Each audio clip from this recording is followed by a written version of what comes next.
Islam, as I mentioned, it has a dual role. Has a spiritual role and a physical role. It serves the body as well as the spirit, the soul. There are people who say that I have done enough of dunyadari, now I want to go towards deen. That means they have done enough of worldly affairs, now they want to go towards deen, towards Islam. These people fail to realize that dunya is part of deen. Worldly affairs is a part of Islam. You cannot be a good Muslim unless you follow even the worldly affairs. To be a good Muslim, you have to do dunyadari. You have to take part in the worldly affairs. Without taking part in worldly affairs, you cannot be a good Muslim. But the Holy Quran at the same time says in Surah Nisa, chapter 4, verse number 171, La taqlu fi dinukum. Do not go to extremes in your deen, in your way of life. That means don't do too much of worldly affairs and neglect the other part of deen. There has to be a striking balance between the two. Therefore I say that Islam is the most secular religion. As I mentioned earlier, according to Oxford Dictionary, secularism means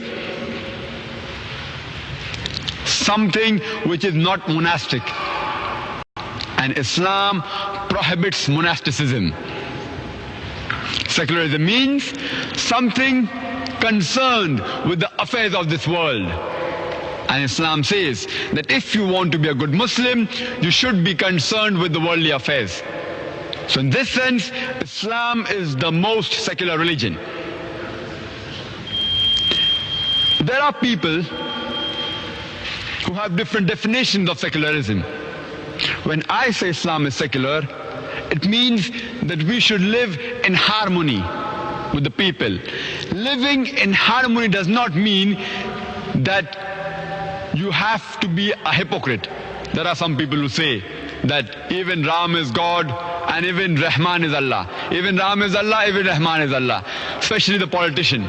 They scratch the back of the non-Muslim to please them. And some people who say that Jesus, peace be upon him, even he is God and even Allah is God. This I do not say is secularism, I call it as hypocrisy. Living in harmony means that suppose there is a teacher, suppose there are two teachers. One teacher says that 2 plus 2 is equal to 4. And the other teacher says that 2 plus 2 is equal to 5. Living in harmony does not mean that you have to agree with both the teachers. You don't have to agree with falsehood. You have to say that I agree with the first teacher that 2 plus 2 is equal to 4. I do not agree with the second teacher 2 plus 2 is equal to 5, but I will not fight with him. I will only convey the message of truth, but I will not fight with him. I will live in harmony with him. This is the meaning of secularism. There are some Muslims who say that the Holy Quran says, Lakum dinukum waliya deen. That means to use your way, to me is mine. Therefore, you need not talk about Islam to the non-Muslim. Islam is very secular. They are quoting the Holy Quran out of context. What they're quoting is the verse of Surah Al-Kafirun, chapter number 109, verse number 6, which does say, Lakum dinukum waliya deen. That to you is your way, to me is mine. But if you have to quote this verse, it is compulsory that you also quote the first 5 verses of the surah, which says, قُلْ يَا أَيُّهَا الْكَافِرُونَ لَا أَعْبُدُ مَا تَعْبُدُونَ وَلَا أَنْتُمْ عَابِدُونَ مَا أَعْبُدُ وَلَا أَنَا عَابِدٌ مَا عَبَدتُّمْ وَلَا أَنْتُمْ عَابِدُونَ مَا أَعْبُدُ لَكُمْ دِينُكُمْ وَلِيَ دِينِ. Which means, say to those who reject faith, the question of rejecting the faith only arises if you present the truth to them.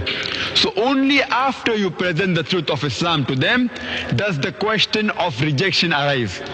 So the Holy Quran says that say to those who reject faith, I worship not what you worship, nor will you worship that which I worship. I will not be worshipping that which you want me to worship, nor will you worship what I worship.